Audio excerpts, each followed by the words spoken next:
Okay, I think we'll get going. Thank you everyone for attending. My name is Tom. I'm one of the housing advisors at University of London Housing Services. The purpose of this talk is to give you an overview of what the process looks like for looking for and moving into accommodation.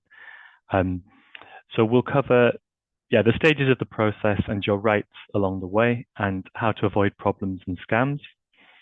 So the talk will be about 45 minutes long and we'll have some time for a Q&A at the end.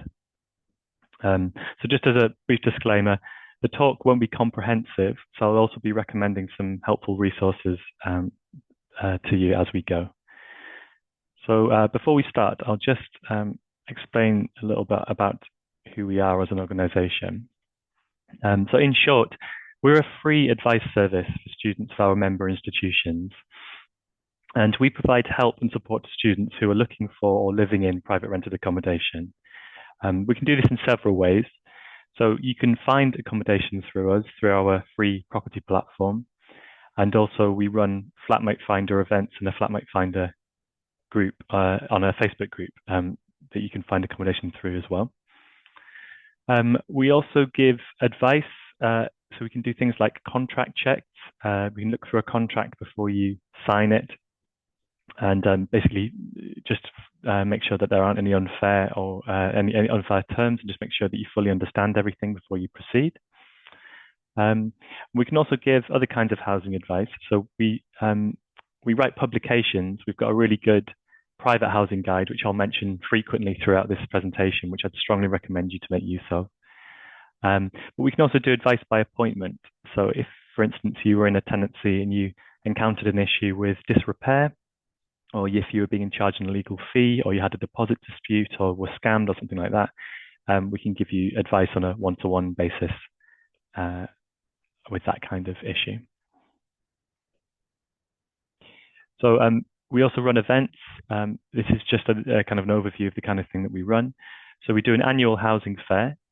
So that's an opportunity to come to a big event with lots of exhibitors representing different types of accommodation and from different places. And it's a good opportunity to do benchmarking, to find out what's going on in the kind of find out how the prices compare and so on, and what's available. So that's happened for this year, but look out for the next one. It'll be in kind of March, April kind of time. We also run Flatmate Finder events. So our next one is in September. So these are kind of structured socials, which encourage you to think about what you want from a place to live and kind of put you in contact with people of like mind. They're really good fun and very worthwhile coming along to. And we also do webinars and in-person events like this one. So this is a more general one about looking for accommodation, but we do sort of topic-specific ones too, like about understanding tenancy agreements, licensing, rent repayment orders, and so on. And you can find some more of these on our YouTube channel. So we'll keep our events page up to date on our website, and we also advertise these through social media as well. So do give us a follow.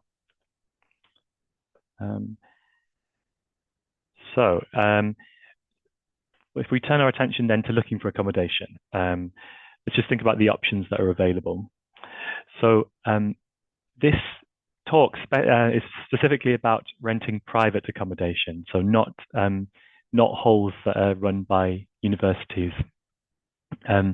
So that private accommodation, the uptake tends to be for students who either haven't found accommodation through their university, or kind of second and third years and beyond, who want a bit more independence. So the main topic will be flats and houses in this presentation. It's the most common option, and it's just there's a bit more to know about renting flats and houses than, for instance, halls. We'll come back to that in a second then. So there are also private halls. These are similar to university halls, but run privately. You'd normally pay a single amount, which would cover the rent, utilities, and internet all in one price. So the actual rent that you pay tends to be a bit more expensive than you might pay for a flat or a house, but there are services included normally. We also it's also common for students to live with resident landlords. So this image that's been used in this presentation here, it's got a floral bedspread and might put you in mind of living with an older person, but that's not always the case. It just means you'll be living with the person you're renting from. So it often tends to be cheap, and you might find that your landlord is more willing to do repairs or more prompt at doing repairs because they might be directly impacted by the disrepair. There is a trade-off though, in that it'll be more restrictive. You're living in someone else's home, so they'll get the final say on how things run. And so it's probably a better option for postgraduates, people who just want to kind of get their heads down and just use their home as a place to get their head down and sleep for the night if they're very busy with their coursework. So focusing on sheds, flats and houses specifically then. So this is the preferred option, as it gives you a good trade-off, kind of balance between sociability and independence. So we recommend that students look in groups of 3 to 5 students on average. 1 and 2 bed flats are more expensive because you're in competition with professional couples, who just will tend to have more purchasing power. And there tend to be fewer properties that would be suitable for more than 5 tenants. So 3 to 5 is normally good. I think if you do look in groups of 6 or more, be prepared to also, I would say it's a good idea to also be looking for properties for fewer people, and maybe work out how you will divide yourselves up if you're not able to find one that will accommodate all of you. So when you rent a flat or a house, the most common way of doing that is to jointly do so. So if you rent a property as a group, you will have what's called joint and several liability for the rent or for any other costs under the agreement. So what that means is, if one of you were to fail to pay your share of the rent, then you would all be behind on that rent, and the landlord could pursue all of you or any one of you to recover that money. So you need to have discussed in advance with your flatmates what you can afford, and just make sure that you're on the same page.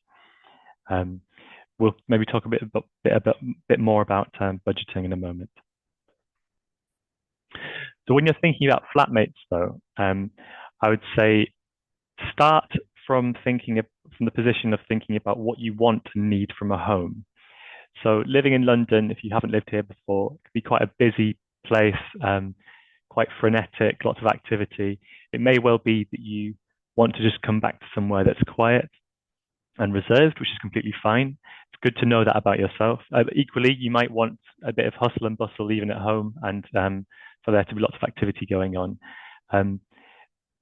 You just need to think about what works for you and what you need. You should also think about how you might resolve conflict. It's good to discuss this with your flatmates. If you think about, for instance, if you were discussing something as a group and there was a difference of opinion about how for instance, which utility provider to proceed with, how would you resolve that? Would it be majority rule? Would you put it down to a vote? Would you decide that it had to be unanimous? Definitely good to think ahead about this kind of thing. It's really important to think about whether your flatmates' values are aligned with yours. For instance, do you need if you need the house to feel tidy and clean, are they on the same page, or would they prefer something a bit more lax? Again, either is fine. I'd say it's good to keep it clean, but certainly tidiness can be more or less of an issue for different people. And budgets we'll come on to in just a moment. I would say it might not always be optimal to choose friends as flatmates. You might have a really good friendship with someone who is actually very different from you.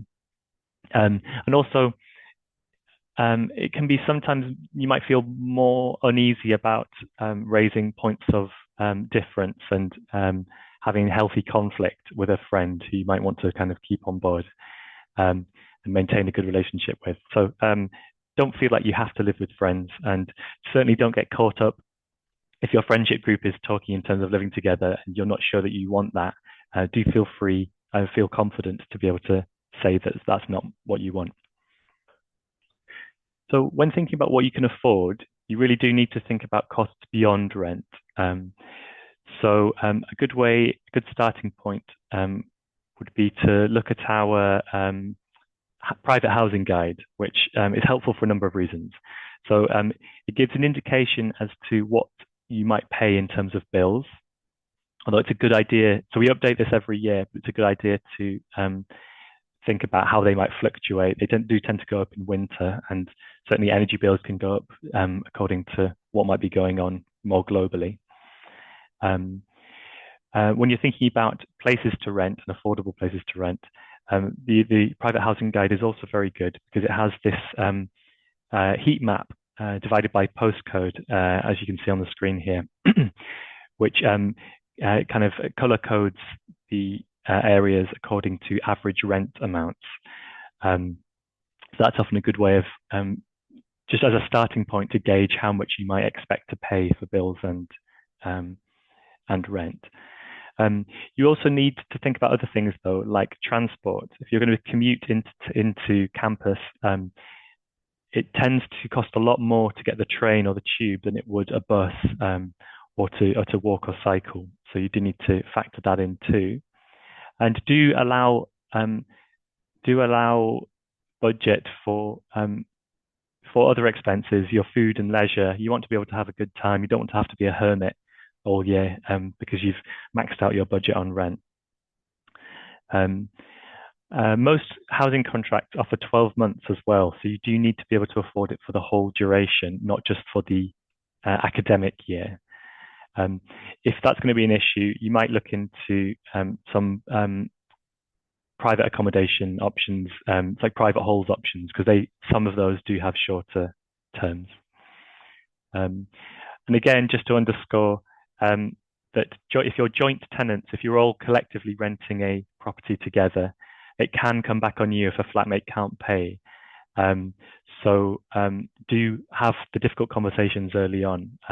Much better to do that early on than to get locked into a contract and realize that you're going to be letting your friends down, because that's really a very difficult position to put someone in.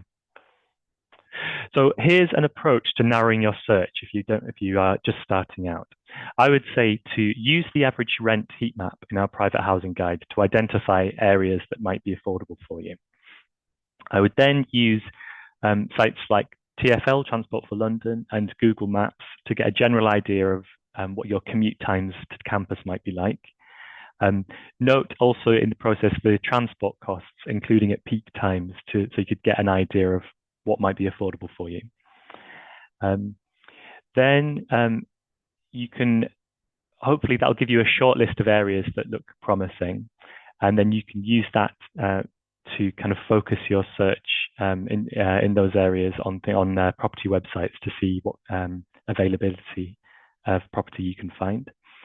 And then once you have more precise location data about where those properties are, then you can revise your estimate about the commute times and prices. And kind of the more information you get, the more you can go back to review and amend and revise your estimations. If you can, then it's a really good idea to visit the area and research amenities as well. Certainly you can use Google Maps for researching amenities as well.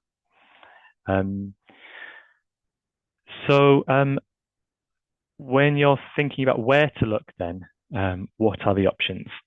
So I think a good first port of call would be our housing platform. It's free for you to set up an account. Everyone listing through our platform will have signed up to our code of good practice, committing them to abide by standards that we've set. Any private landlords that advertise through us, we will have checked that they own the property or have permission to let it from the owner. We'll also have checked that they have the correct energy performance and gas safety certificates. Any agents that let through us, we will have deemed to be reputable, and we'll have checked that they're members of the required schemes, redress schemes and client money protection schemes, which we'll talk about more in a moment. And any providers of purpose-built student accommodation, so private halls, we require them to be members of the ANUC National Code Scheme. and that's a voluntary scheme, but the better it commits them to a higher standard of service. And So if, for instance, you were using the approach that I mentioned earlier, so using the heat map to kind of start off and then narrowing down your search from there, I think if you do a search for holes in a promising area and then cross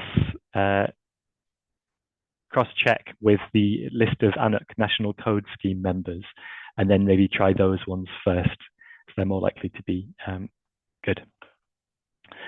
You can also find accommodation through our Flatmate Finder Facebook group, again, free to set up. You can advertise what you're looking for to other students as well, and kind of join forces with them.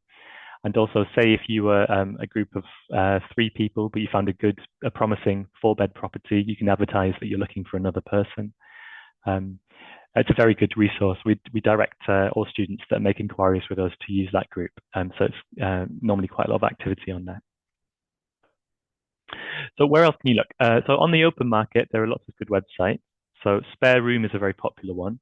That's particularly good for finding rooms in established house shares. You do find whole property ads on there too. It's worth noting, by the way, that you can find scams on all of these websites. So it is important to do all of your due diligence, which we'll talk about more soon. Rightmove and Zoopla are very good. These websites, you can often find whole properties listed on there. And what's good about them is that they collate the listings of lots of different individual agents. So you can compare the market very easily on those websites, and it saves you from having to go through lots of individual letting agent websites. Open Rent is very good. It tends to be used by landlords who are posting their listings directly, who are looking to let themselves rather than through an agent. We've also mentioned Gumtree here. I'm not sure how commonly used it is anymore. It's kind of an old school listings website, a bit like Craigslist. It certainly was popular a few years ago. One thing we would say about that is just go very carefully. It's because it's free to post listings and it's more anonymous than some of the other sites. So it's more associated with scams. I'm sure you could find legit properties on there, but just be wary. I think as a general policy, proceed on the basis that if a listing seems too good to be true, it might not be genuine. So I think if you saw a listing that you thought looked promising, just do a little bit more research about what an equivalent property is costing in that area, and if it seems too much, if it's a lot less expensive, then it's maybe a reason to be slightly suspicious. So when you've identified a listing you think looks good and you set up a viewing, if you possibly can, try to see it in person. So when you go to a property in person, you can smell whether the property is being kept well, and you can identify damp more easily and get a feel of the ambience of the property. It also means you can direct your own attention, look underneath things, do things like check the water pressure in the shower to make sure that it runs, it's sufficiently strong. And you also get an idea of the things that you might not see in a virtual viewing, like the stairwells, the local area, that will give you an idea about what kind of a place it might be like to live. If you can't, we appreciate that not everyone will be able to see a property in person. So if you are unable to do that, the next best thing will be to do a live viewing, like a live streamed one. So that's where someone will be going around the property, and you'll be able to direct where the attention of the camera is to an extent. It just means that things can't be as easily glossed over or edited or anything like that. That's kind of the reason why the pre-recorded videos are less satisfactory. They can be selective, they can have been taken years ago, they can have been edited. They're not really good enough to rely on, unfortunately. There's a principle in consumer law called let the buyer beware. And what that means is that it's up to you, the prospective tenant, to ask questions about the property. So the landlord and the agent, they're not required to volunteer negative information. So you need to ask specific questions that don't leave any room for obfuscation. So a classic example might be, it's better to ask, have you had any reports of damp in the last 2 years, than it would be to ask, is there damp in the property? Because a landlord might know that there isn't damp in the property at the moment, but know that damp can be a problem in the winter time. So it's good to kind of make it remove any option for the landlord or agent to give you a kind of a partial answer. So in our private housing guide, there's lots of advice on there about the kinds of questions to ask. But it's good to find out about the property ownership, and you should independently check that on the land registry website. There's advice in the guide about how to do that. You should ask questions about if there's going to be furniture. Is the furniture that is present going to be the stuff that is going to be provided, or and if not, what's going to be different? Has there been any mold in the property in the last 2 years? Has there been any reports of pests in the property in the last 2 years? Is there going to be any building work? Is there any building work planned in or around the property in the next year? These are all really good things to ask because they can give you an idea about the quality of the property over and above what you can tell about it by looking at it. It's good to get any responses to these questions in writing as well. And indeed, any assurances, any promises, any agreements, get those in writing so that you can refer back to them later. So when you're doing the viewing, the kinds of things to be looking out for are presence of smoke alarms. So there should be one on every level. Look out for areas where there might be damp or mold. I think it's good to be skeptical of any claims that any mold issues, damp issues will be resolved by the time you move in as well. Damp can have quite kind of deep-rooted causes and can take a lot of work to resolve. So just be skeptical of any claims that they'll fix it promptly. Have a look underneath things. Have a look out for any evidence of rats, mice, cockroaches, bed bugs. If you get an opportunity to ask the current tenants about any of those things as well, it's very valuable. Keep an eye out as well for any evidence of electrical issues with kind of electrical installation. So if you're seeing any exposed wires or cracked plugs and switches, that's a bad sign. So landlords have to do an electrical installation condition report once every 5 years. So if you're seeing cracked plugs and switches and so on, that's probably an indicator that or it might be an indicator that they're not observing that requirement. Just to underscore, it's really important that you ask questions. It is your responsibility to do that. So don't feel like you're being a nuisance if you feel like you have lots of questions to ask. You're just doing your due diligence, and it's better to be safe than sorry. So a note about scams then. There are a few do's and don'ts. So definitely don't use any money transfer services like any of the ones listed on the screen there. These services are untraceable, and legitimate operators, legitimate landlords and agents don't use them. So just assume it's a scam if you're ever asked to pay through one of these services. You certainly shouldn't be paying any money before you've viewed it as well. If you're ever asked to pay money before a viewing, then assume that they don't even have a property and they'll just disappear with your money if you pay. I mentioned to check property ownership.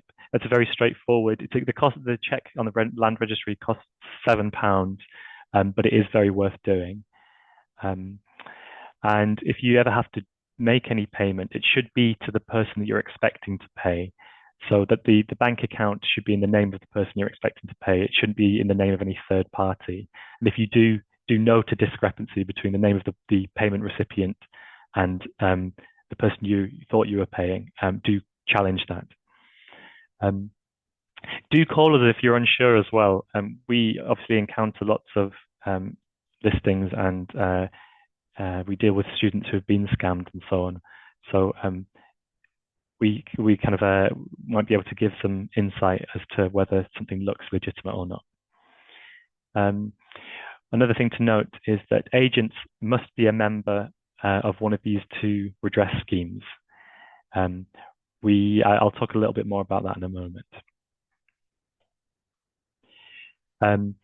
So a redress scheme is a third-party scheme to whom you can escalate a complaint if you've been through the agent's internal complaints process and you're not happy with how it's been resolved.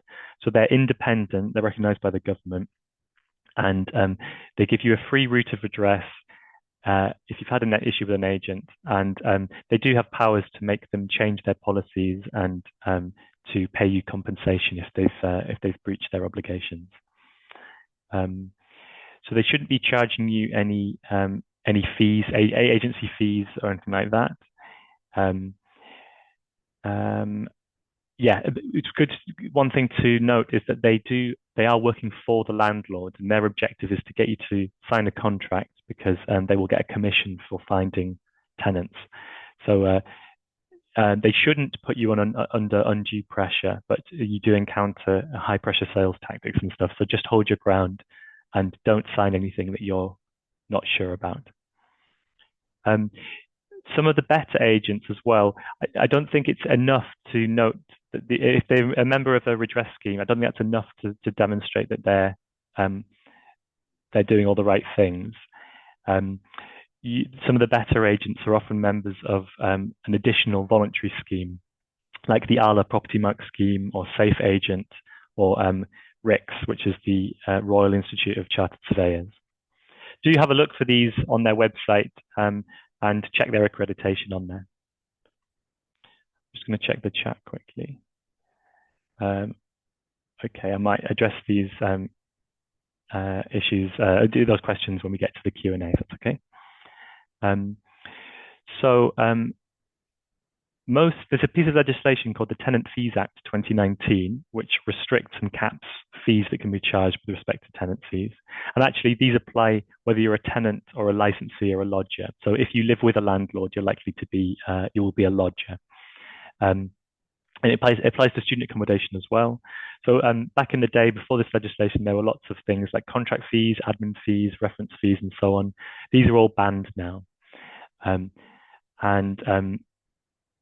Yes, so that's been in place for quite a while now, and so it's unlikely that you'll join a tenancy that's been in place since prior to the introduction of that legislation. But if you were to, just any clause that commits you to paying a fee that is now banned just is unenforceable now.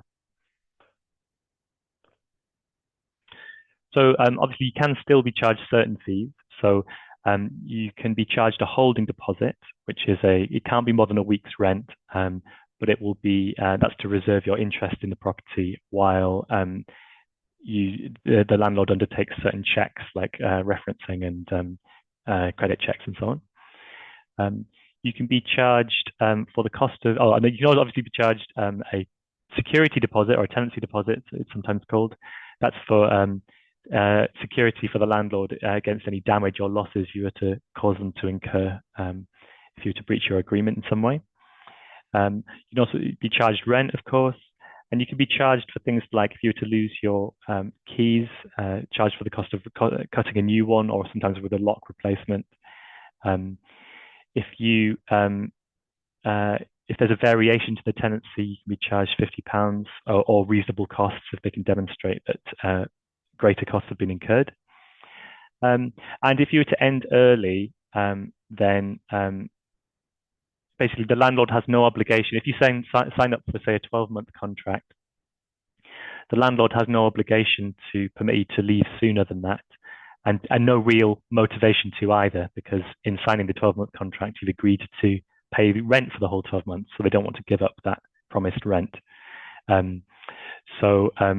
If you do have to negotiate an early termination to your tenancy, then the likelihood is you will be on the hook for the rent until another tenant can be found, and you'll also normally have to pay the reletting fees as well. Certainly, you can also be charged interest on late rent once it's been late for more than 14 days. But it's a really bad idea to pay your rent late. So that will probably be the least of your concerns if you're worried about being charged interest. I mentioned the holding deposit earlier, but we'll talk about that in a bit more detail. So when you've found somewhere and have viewed it and you like it and feel like you want to go ahead, you may well be asked to pay a holding deposit. So that it secures your interest in the property, but it doesn't guarantee you'll get it. If the landlord advertises through multiple agents, if you pay a holding deposit to the agent you've been dealing with, then they'll have to stop listing it. But there's no prohibition on any of the other agents continuing to list the property and moving ahead. So don't assume that you've got the property once you've paid that. It should be refundable if the landlord, or it will be refundable if the landlord pulls out. But if you pull out having paid your holding deposit, then you quite often won't be entitled to that back. If you feel like there's a grey area or you feel like you should get it reimbursed for some reason, get in touch with us and we can give you some advice on that. One thing that's important is once you've paid your holding deposit, because you'll likely lose it if you pull out, it means you do lose a bit of leverage in negotiation. So if you want to include anything specific in your contract or in your offer, so for instance, it might be like if you want to include a break clause or to include a provision of specific furniture, or you want to request that the property be professionally cleaned prior to the commencement of the tenancy, it's good to negotiate those things before you pay the holding deposit. Because once you've paid, the landlord can say no, and your options are either to accept that you'll just have to do without that provision, or you'll have to pull out, in which case you'll likely not get your deposit refunded. So once you've paid the holding deposit, you'll be asked for a few additional things. One thing you'll have to do is to prove your right to rent, which is it's a requirement to prove that you have the correct immigration status to be renting. So they might do a provisional check if you're some way out or you haven't secured your visa yet, but they will have to check the original documents within the 28-day period prior to you moving in. They might also do reference checks, so that might be from employers or from tutors or from previous landlords to check that you've been that you're reliable and sensible. They might also want you to do a credit check to check your income, or what's more likely is they'll want to check the income of a guarantor. That's someone who agrees to pay your rent in the event that you fail to pay it. So it's quite common for landlords and agents to require you to provide a guarantor, and it'll generally be a UK-based guarantor that they want you to provide. So obviously that's a challenge. That's something that lots of students, particularly international students or students from low-income backgrounds, kind of struggle with. So there are the alternatives exist, but there are some alternatives that exist, but they're quite limited. So it's quite common to have to pay some amount of advance rent if you're not able to provide a guarantor. We'd say try not to pay more than 6 months rent if you can, although it is increasingly common for landlords to require the whole amount to be paid. See if you can negotiate on that. There are institutional guarantor schemes. So I know that UCL has a limited guarantor scheme. There's also a paid version. There's a thing called Housing Hand, which is where you pay an amount to this company and they will act as your guarantor. It's very important to read the terms closely and also to check in advance that the landlord is happy for you to use an institutional scheme, because they might not always be. Once you're thinking about signing a tenancy agreement, you'll then be asked to pay any advance rent and to pay your damage deposit as well. So I think we'll talk a bit more about damage deposits in a moment, so I'll just hold off on that for now. So when you receive your contract, it's really important to just make sure that all of the particulars, the things that you've negotiated, are correct, and make sure that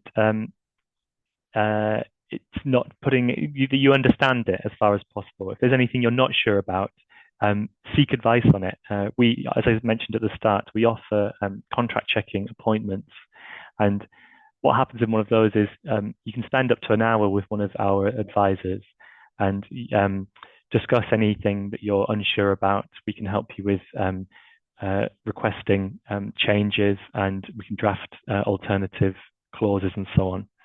And it's just a good opportunity to make sure that you're as happy as you can be with the contract you're proposing to sign. Make sure that if you have requested a break clause, any specific provisions like that, then make sure that they've made it into the draft agreement. That's important as well. I think really the thing to underscore is just don't be signing anything that you're not sure about.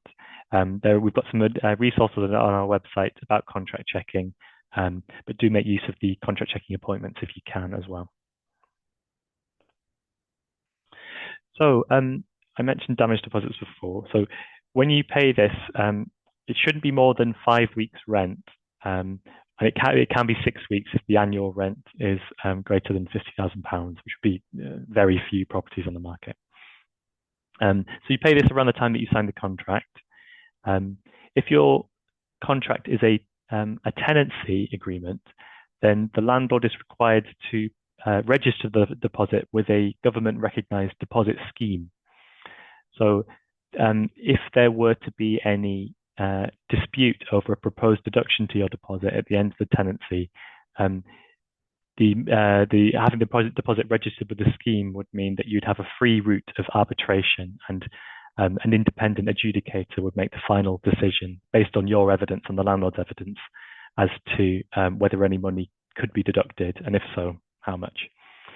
So really, a deposit is your money. It's only being held as security by the landlord in the event that you cause them some loss by kind of breaching your tenancy agreement in some way. So really, if you're good tenants and you give the property back in the same condition that you found it, kind of minus any fair wear and tear, then you really should be getting the whole deposit back. Because it's your money, the responsibility is really on the landlord to demonstrate, kind of show evidence for how they've incurred a loss and how and that the amount they're proposing to deduct is proportionate to the loss that you have allegedly caused them. If you do have any issues with getting your deposit back, do get in touch with us. We do a lot of assisting of students who are in deposit disputes, and it's generally worth disputing anything that you think even might be a grey area deduction, because the landlord has the harder job in advancing the case for their proposed deduction being legitimate. So these are the 3 deposit schemes. So TDS, My Deposits, and DPS.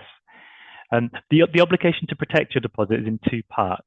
So the landlord must register the deposit in one of these schemes within 30 days of receiving it from you. And in that same period, they also have to issue you what's called the prescribed information for the relevant scheme. So this sets out where the money is being held and what you need to do in the event of a dispute at the end. If the landlord were to fail on either or both of these components of their obligation, then you might have an argument to take them to court for between 1 to 3 times the value of the deposit in compensation, because it is a legal requirement for them to protect the deposit in this way. So say you've found your flatmates and your property and you've viewed it, you've paid your deposit and rent, and you're moving in. What are your kind of key obligations when you first move in? Well, firstly, it's a really good idea to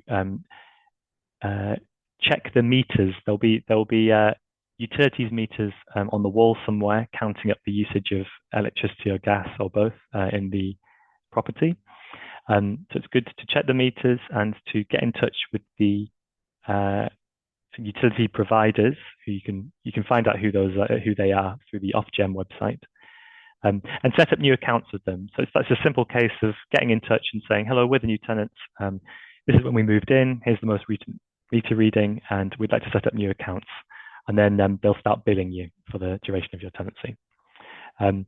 Don't set up accounts for longer than the duration of your tenancy.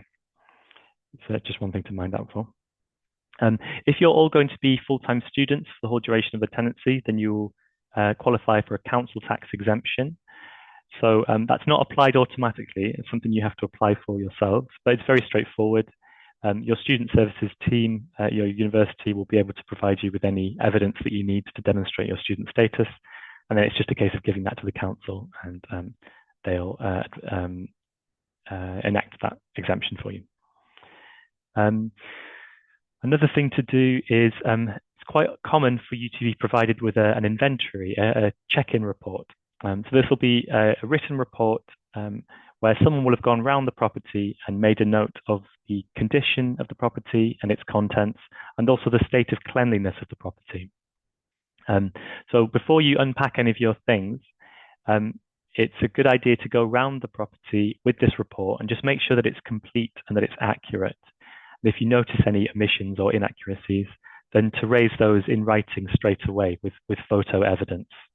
The reason for that is there will be a checkout report at the end of the tenancy, and if there is any discrepancy which is in excess of fair wear and tear or any deterioration in the cleanliness of the property from the check-in and check-out reports, that will normally form the basis of the landlord's argument to make a deduction from your deposit. So if you do this first step and make sure the inventory is correct and that you take lots of photographs and raise any issues straight away, then you're giving yourself the best possible chance of getting your full deposit back at the end. Yeah, and do report any issues that you notice straight away and in writing as well. Do make sure you do if you ever report any disrepair or deterioration that you notice in the property, always do that in writing so that you can refer back to what you've done at a later date. So I mentioned break clauses in passing earlier. So normally you'll have a fixed term for say 12 months, but you can often negotiate a break clause, which is a clause that gives the landlord and the tenants equal right to end the tenancy earlier, normally after the first 6 months, if by use of this clause. So all the tenants would have to agree to use that break clause. I'd say it's not a standard inclusion. It's normally something you have to request as part of your offer, and the landlord may or may not be willing to allow you to have one. I'd say only request a break clause if you are confident that you're going to use it and you're willing to take the risk that the landlord may exercise the break clause themselves and not necessarily at a time that is convenient for you. It's really, if you feel like you might not need it or you won't need it, it's normally a bad idea to have one, because what you don't want is the landlord giving you notice to end the tenancy at a time that falls awkwardly for your studies, in the middle of exam time, for instance. There is sometimes provision made for, say, if you were to want to escape the tenancy without a break clause, there's a process called assignment, where you find replacement tenants and all the parties, including the landlord, so the landlord has to give their permission, all the parties sign a written deed, which is like a supplement to the contract, which basically just says that any section in any reference made to the named tenants on the tenancy agreement now refer to the replacement tenants. So there's no automatic right to assign. The way that the clauses are normally worded, it normally says something like the tenants may not assign except with written permission from the landlord. So if you feel like you might want to do that, it's not a guaranteed thing that you'll be able to do it. That kind of wraps up the bulk of the presentation, but I'll be happy to take some questions in a moment from you. I notice a few have come in, so thank you for your input already. But just to leave you with these, just point in the direction of these services. So you can get free advice from us and from your college's student services team. The Shelter website, so Shelter is a housing charity and they do very good advice on their website. You can also ring their hotline, although it's very oversubscribed. And also citizens advice is very good, particularly for issues relating to bills and your rights as a consumer. And I'll leave our contact details on the screen while we conduct the Q&A. Yeah, do get in contact with us. As we get into the summer season and people are thinking about getting appointments and contract checks and so on for properties that they're hoping to move into at the beginning of the next academic year, the service can be quite oversubscribed. So do check in with us in plenty of time and find out what the kind of current availability is. And we'll do our best to fit you in. We'll be doing loads of contract checks over the course of the next few months. So do make use of that if you possibly can. Okay, right, I'm going to have a look through the questions that have come in over the course of the presentation. Do drop any more ones that have occur to you into the chat. I'll come around to those in a moment. So Nada has inquired about the wait list. I imagine that is to do with university accommodation provided by the university, either UCL or by the University of London intercollegiate halls. I'm afraid that's outside the scope of what I'm familiar with, unfortunately. So it'd be best to get in contact with those teams specifically. Claudia has asked about the number where you can get advice. So this is the one that's on the screen now. There's another one. Another question from Belle about garden halls. So that's one of the intercollegiate halls. So I'm afraid I can't respond to that question. I don't deal with the halls at all. But if you call the number on screen, the halls team is exactly the same number, but it has 1 rather than 0 at the end. So that would be the number to call to get in touch with the halls team. John has asked, will these slides be available to download? What we're going to do is we're going to make this presentation available on YouTube. The other thing I would say, though, is, as I mentioned at the start, it's not comprehensive. There's only so much you can get through in 45 minutes. So I think the better resource and the one that would be more economical to get answers from would be from our private housing guide, which is on our website. It really is great. If you follow the advice in that, you won't go too far wrong. I recommend it to students and non-students alike if I encounter someone who's looking to rent in London.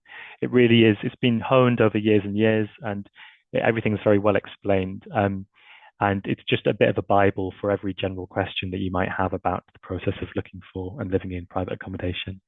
If there is any question that you can't get an answer to, a more specific one, do get in touch with us and we can fill in any gaps. So Anagpal has said, how do you know if the crime profile of the chosen area, how safe is it for students? It's a good question. So one thing I'd say is there is no one student area in London. And what you find is, unlike in some other cities, you find kind of relatively affluent areas really right next to poorer areas which might have a higher crime rate. Everyone seems to kind of coexist in London in quite a concentrated small space. So I think there's no area that is free of crime. It's just a big city, so it's going to have its fair share. But there's no reason why you should fear it unnecessarily or be worried about it.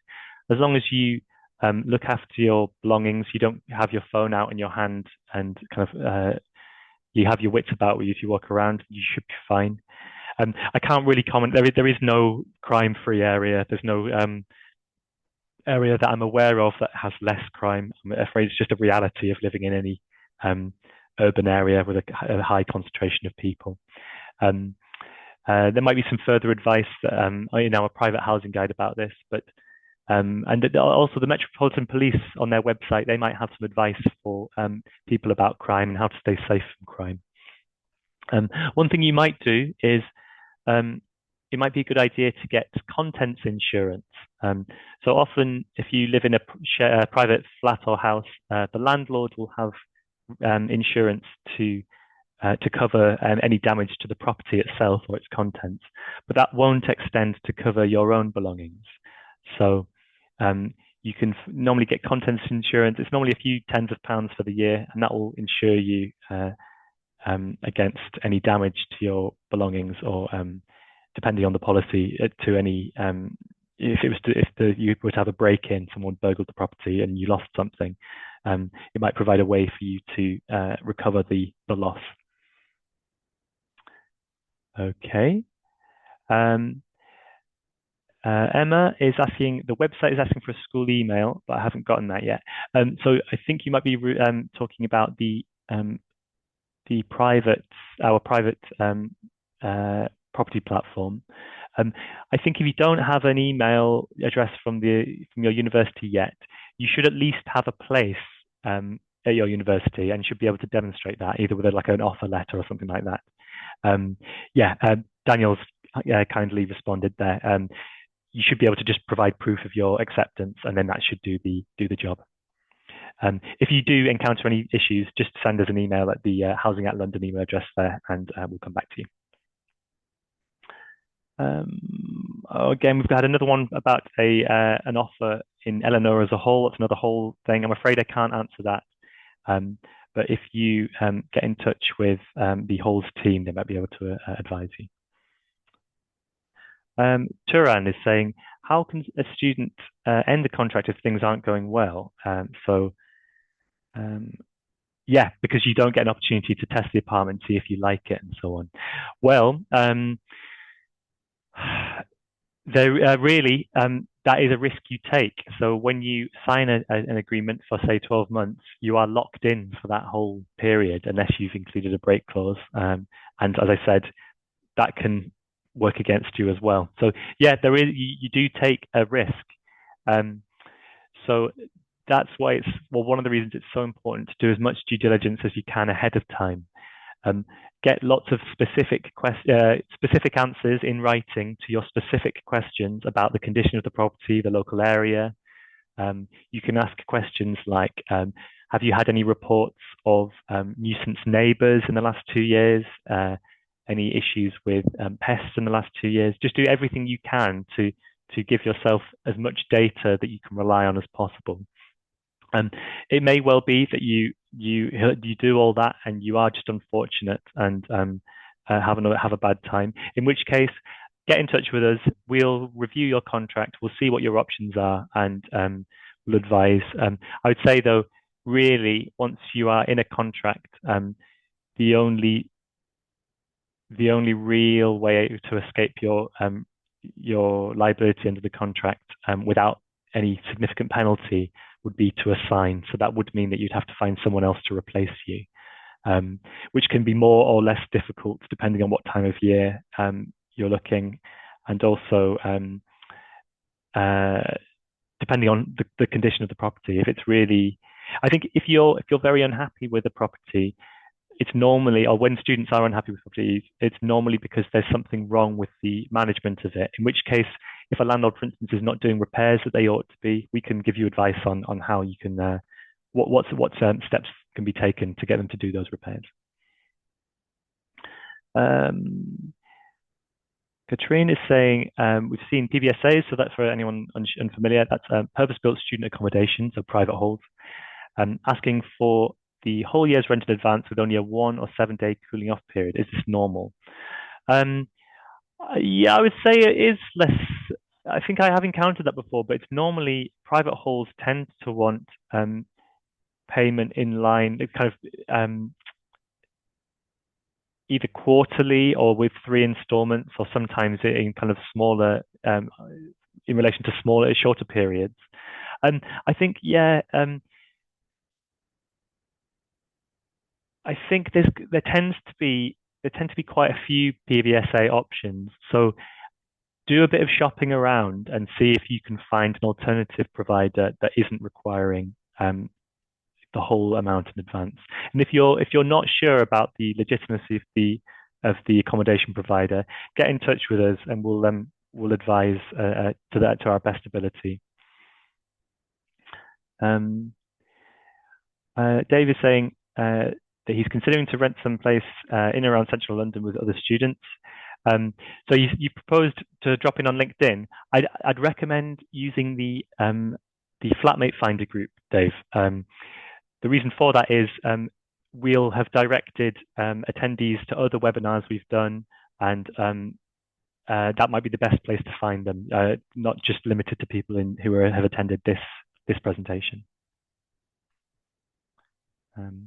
Also, that means as well, the Facebook group is only open to students and prospective students of our member institutions. So it just means that you're definitely dealing with a student if you'll speak to someone on there. Hannah has asked a good question. So how do damage deposits work if your flatmate codes are damaged?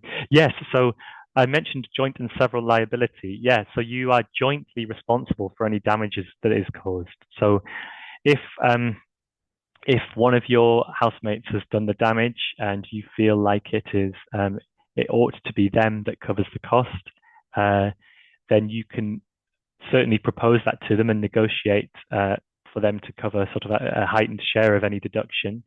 But really, as far as the landlord is concerned, they will make you will all pay a single deposit together, and then they'll be making a deduction from that. And so it's for you then to resolve any disagreements you have about who's responsible for that. So Rachel has asked, what does it mean to get an assurance in writing? Does it have to be a formal letter or report? No, you can rely on emails, you can rely on WhatsApps, although what I'd say is in either case, just make sure that you're backing these up, particularly WhatsApps, screenshot them all and so on. So you have them to refer to later on, back those up elsewhere. But yeah, you can basically, if you form an agreement just over email, that's absolutely fine. You can rely on it. It doesn't have to take a prescribed form. Juliet is saying, first year student accepted to UCL, so you'd prefer university halls. So yeah, what I would suggest is you can get in touch with UCL's accommodation office to see if there is any availability in the accommodation that they provide directly. You can also contact the University of London Intercollegiate Halls team to see if there is any waiting list that you get onto for there. And then alternatively, have a look at the availability of halls through our private housing guide as well. Private housing platform. If you need further advice on where else to look, the private housing guide is a very good resource too. And do get in touch with us if you're not sure, if you're struggling, and we can point you to some further places to look. Ted has said he's currently living in Chapter Islington. Every time he makes a bank transfer, it takes more than a month to locate the payment.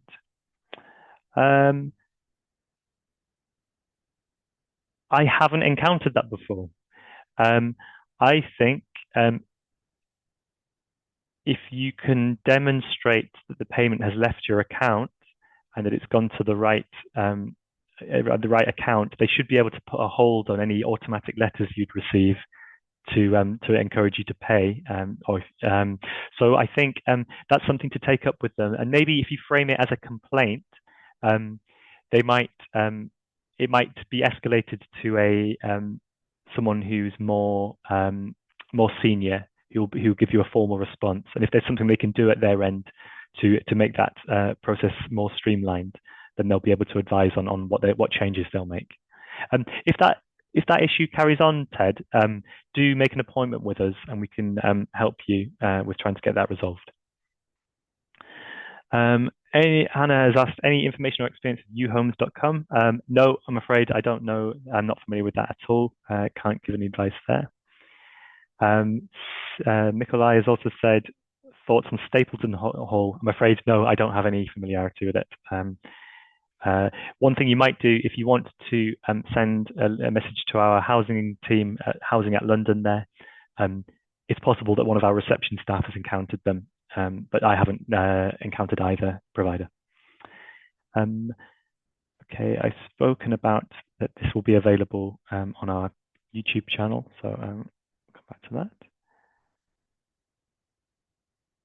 Okay. Andrea is saying, any tips for providing private student halls accommodation? Yeah, I think if you follow the advice I gave earlier, which is to find your area first, find an area that might look promising, and then you can go on something like Google Maps and search for student accommodation in that area. And then of the results that come up on Google Maps, you could then cross-reference that with those options with the halls providers that are part of the ANUC National Code Scheme. You can find out more information about that in our private housing guide. I think that would be a good starting point. I'm afraid, Joseph, who's asked about UCL accommodation, I can't advise. I'm not that you'd have to speak to UCL directly about that. Lillian has asked, how much is the general utility per person per month in summer and winter? So you've also said if they made reference to the fact that some flatmates might not turn on their heater and others might sort of consume a greater proportion of the utilities. So to take that question first, so if you are in a situation where you are jointly and severally reliable for utilities, then you will be jointly. That means it won't depend on individual consumption. You will jointly be responsible for the amount that is used. So if you feel like some of the tenants are using more than their share, or not using it enough, not keeping the property warm enough, then that is the kind of conversation that you'll have to have, and just have to have a mature conversation about it and try to find a middle ground. So there is it's very difficult to say about a general amount. We've given some average advice on average amounts that you're likely to pay in our housing guide, but it is a difficult question to answer because so much of it will depend on how well insulated the property, how the kind of room sizes and so on. If you're in a big drafty Victorian property, you can imagine the bills being a lot higher than what if like a new build which has been very well insulated. It's just very hard to give you a general response to that, unfortunately. Is there any specific help for finding accommodation for neurodivergent students or students with disabilities? Certainly, I know that a lot of the private halls providers often have rooms that are kind of earmarked for students or reserved for students who have disabilities, maybe less able to navigate upstairs and so on, or that might be closer to the ground floor or the lobby. So I'd say private halls providers might be likely to have specific provision. Other than that, let me just have a think. I think I'm drawing a bit of a blank, but that's not to say that there isn't some good advice to be had. I think I'd recommend if you send us an email at housing@london.ac.uk, the email that's on the address that's on the screen there. Either I or one of my colleagues will come back to you on that. It's a very good question, and I think beyond knowing that some private halls providers have particular provision for disabled students, I'm not really sure off the top of my head. But very good question. I'll give some thought to that for future versions of this talk. Oh, actually, that's a good point. If any of you do have any criticisms or kind of any feedback about this talk, do send us an email at housing@london.ac.uk, and we'll do our best to incorporate your feedback into any future versions of this talk. We're always looking for opportunities to make it better. Valeria, what have you said? Oh, sorry, I skipped one. Juliet has asked about the number of the holes team. So yeah, that's the same as this one on the screen, but with a 1 rather than a 0 at the end. Valeria has said, do students going to student halls are they going to be room checks? That will depend from institution or from provider to provider, but generally, yeah, I think they will do some semi-regular check. They'll give you advance notice before they do that, and they're unlikely to just come in. And in fact, there's normally a clause in your agreement that will say they won't come in except in an emergency without giving you prior written notice. And certainly, if you have a tenancy agreement, you're entitled to that notice. But yeah, I think it's quite common in halls for them to just check that everything's okay and the room's being adequately heated and ventilated and so on. Okay, I think I'm going to skip over inquiries about university halls, just because I can't give any further information about those, unfortunately. But do get in touch with them directly.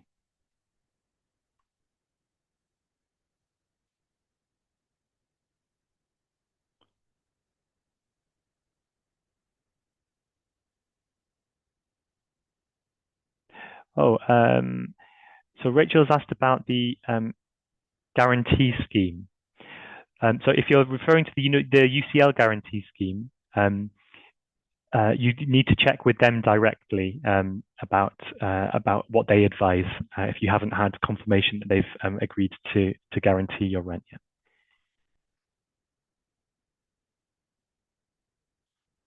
All right, so quite a few here are asking about the university halls. I'm sorry that I can't give you much advice there, except to signpost you to the university halls, the intercollegiate halls team. Sorry, it's just outside the scope. This talk is specifically about private accommodation, and that's what I specialize in.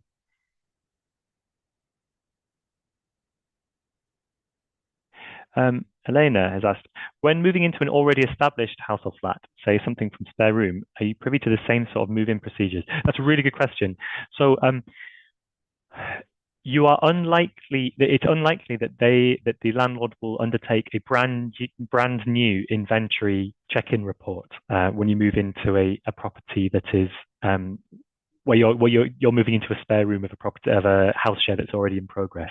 So a very good thing to do is to ask for a copy of that and be given an opportunity to go around the property and just make sure that there hasn't been any deterioration in the property beyond kind of fair wear and tear since the outset. What quite often happens is incoming tenants will often pay their share of their tenancy deposit to the outgoing tenant, and then the deposit will be just reprotected in the names of the new configuration of tenants. So in order that you don't assume any risk of having you might want to negotiate to pay a lesser share of your deposit if you think there is a likelihood of there being a deduction made for deterioration that happened prior to you moving into the property. That's something you'll have to negotiate, but it's a very good question. Yes, so I'd say just make sure that there hasn't been any deterioration that you want anything to do with. Angela has said that she's an international postgrad and will not arrive until mid-September. How likely is she to be able to find housing in time?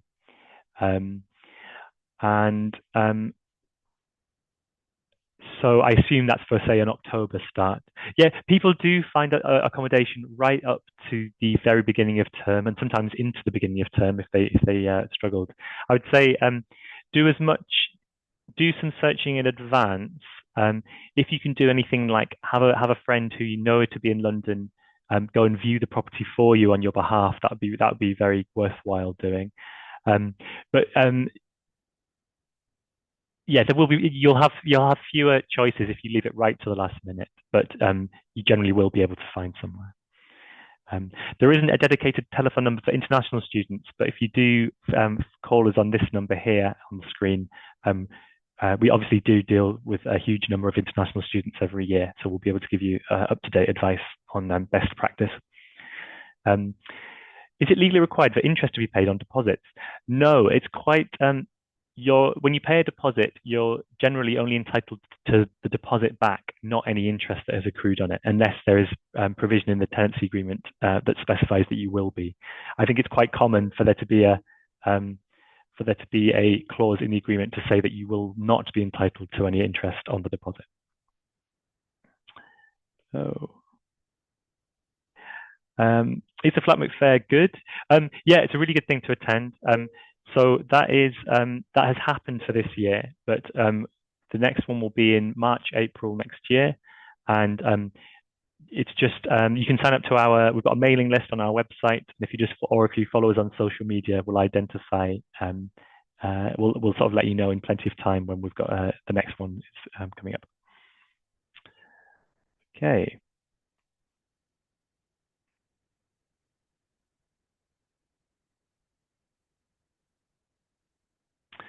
Thea has said, is there any specific advice for exchange students only needing accommodation for up to 3 months? So, as I mentioned, most tenancies will be for a limit for, say, 12 months.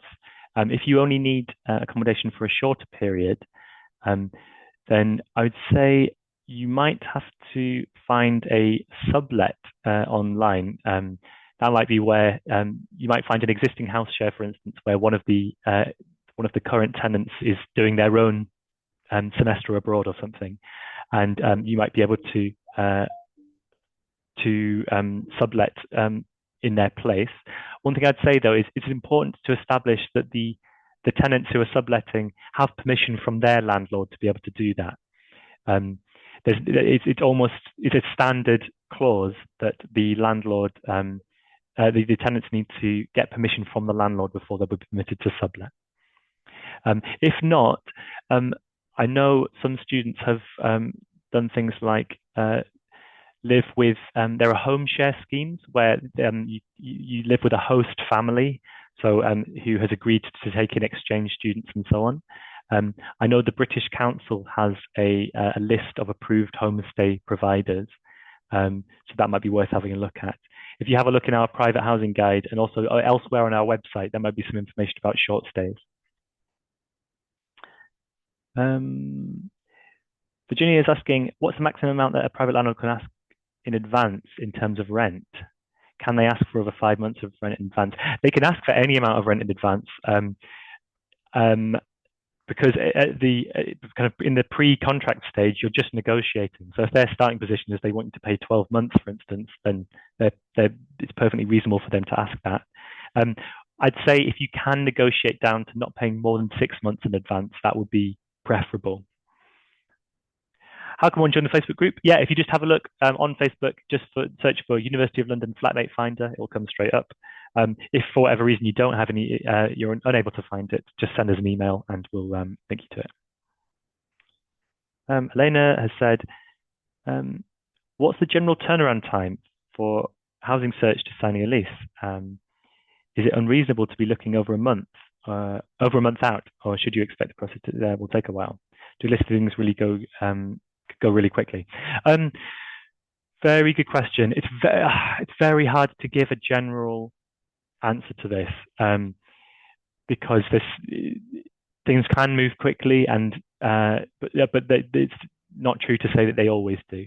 I would say give yourself in London, lots of properties aren't even advertised to be able to until within about 2 months of you being able to move into them. So I would say you'll start to see more and more listings, and kind of as now we're getting closer and closer to the start time of the academic year. I'd say it's good. It would be good to start looking seriously now, but don't sign up for anything because you feel like you're running out of time. Just be as confident as you can be that you're happy with what you want, what you go ahead with. Don't feel put under so much time pressure that you sign something that you're not sure about. Okay, so that's all the questions that are in the chat, other than the ones I skipped over because they related to university halls, um, like intercollegiate halls. I'll allow another minute or so, just in case there are any other ones that come in. But thank you very much for your time and for attending. I think this has run over a bit, but that was because you had lots of good questions that I wanted to respond to. So sorry about that if you weren't able to stay for the whole time. Um, this will be on YouTube, hopefully sometime later today, if you need to refer back to it. But if I can leave you with one takeaway, really, is please make use of our private housing guide on our website. It really is a great resource and will be a kind of an invaluable guide for the whole process of looking for accommodation. It'll really answer any general questions that you have. And if there are any things that you're not sure about, do get in touch with us. We're completely free. All our services are free to you. So make the most of them. Great. Oh yeah, and as I said, just to underscore, if you do have any constructive criticism, then yeah, do send it through, and we'll take that forward into future versions of this presentation. Okay, I think we'll wrap up then. Thank you very much, everyone.